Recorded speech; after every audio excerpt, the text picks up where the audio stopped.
In the last 5 years, Mary Earps has become one of the faces of the England women's football team. England winning the European Championships has raised her profile. She's won several awards including the BBC Sports Personality of the Year Award, FIFA Women's Goalkeeper of the Year and the Women's England Player of the Year. However, winning these accolades generated a lot of uproar because some people question whether she deserved them, claiming that the media campaigned on her behalf. I can't tell whether that's true, and quite frankly, even the people making those arguments can't verify, but everyone is entitled to their opinion.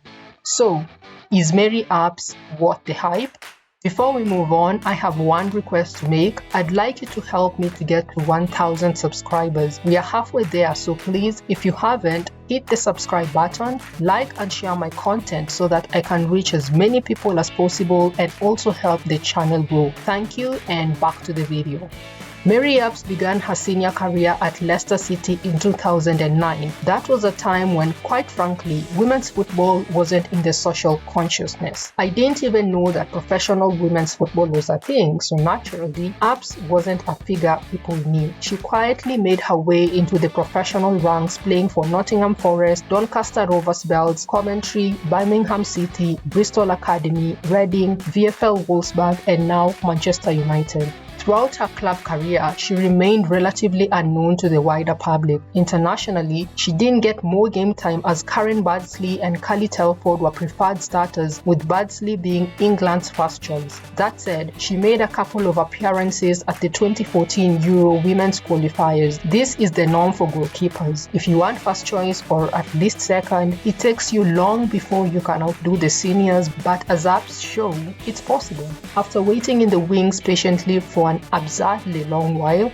Earps got her chances, but it still wasn't easy because of competition from Ellie Roebuck, whom I thought was going to naturally be the next England number one, and Hannah Hampton. Under former England women's head coach Phil Neville, she started 3 matches against Kazakhstan, Australia and Austria to stake her claim. She then started the game against Germany in November 2019 in front of 77,768 fans at Wembley Stadium, but will then have to wait for almost 2 years for another cap. In early 2021, she even considered her future in the sport, with her Manchester United contract coming towards an end. An England return seemed unlikely. However, a contract extension at United was signed, and the arrival of Sarina Wiegman as England's head coach reignited her international career. Earps would go on to start the first 7 of Wiegman's games in charge and became an established member of the squad heading towards Euro 2022. She then started all 6 games at the Euros, keeping 4 clean sheets and conceding 2 goals. This earned her a place in the team of the tournament and proved to be a real fans' favorite, making a number of key saves throughout the campaign. She won the Best FIFA Women's Goalkeeper award. Since then, Earps has been an established presence on the Lionesses squad. The next big tournament was the Women's World Cup in Australia and New Zealand in 2023. England, having won its first silverware, was tipped for big things, and they went all the way to the final. But it wasn't without drama, as England were outplayed by Nigeria in the round of 16, and Earps saved 2 penalties in the shootout. Her biggest moment in the tournament came at the final against Spain. She saved Jenny Hermoso's penalty, and her reaction evoked mixed reactions. Earps became the talk of town. As she rode the wave of England's success, the cries of Nike not selling her jersey grew louder on social media. Initially, Nike ignored those calls and even put out a statement saying, "Nike is committed to women's football, and we're excited by the passion around this year's tournament and the incredible win by the Lionesses to make it into the final. We are proudly offering the best of Nike innovation and services to our federation partners and hundreds of athletes. We hear and understand the desire for a retail version of a goalkeeper jersey, and we are working towards solutions for future tournaments in partnership with FIFA and the federations." The fact that there is a conversation on this topic is testament to the continued passion and energy around the women's game, and we believe that's encouraging.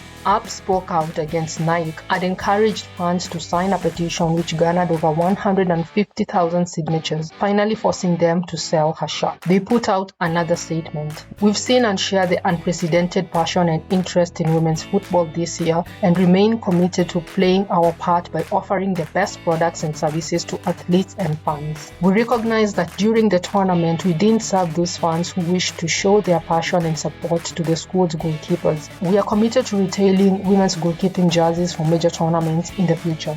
Hours after release, the shirts are reported to have sold out, although Nike never confirmed this. Earps received more press and was hailed as a great hero for standing up to Nike.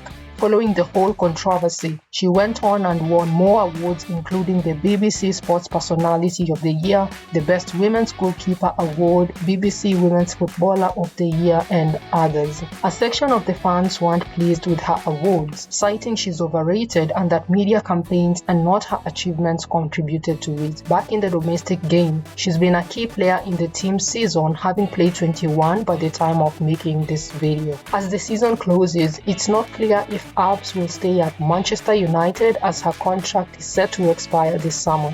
She's previously been linked with Arsenal, Barcelona, and PSG. So, is Mary Earps worth the hype? Her goalkeeping has improved. She was previously criticized for her lack of box domination, not reading the game well, and letting easy goals. Although she's a traditional goalkeeper who pretty much stays in her line, unlike Ellie Roebuck, who is a more modern type, I think she's done well at the biggest stage. Every player has a phase when they're out of favor and then pulls in the weight and delivers. Think of Alisa Neya coming in to replace Hope Solo. Not many had faith in her, but she improved her game, and today I don't think US fans would think of any other person to play that role.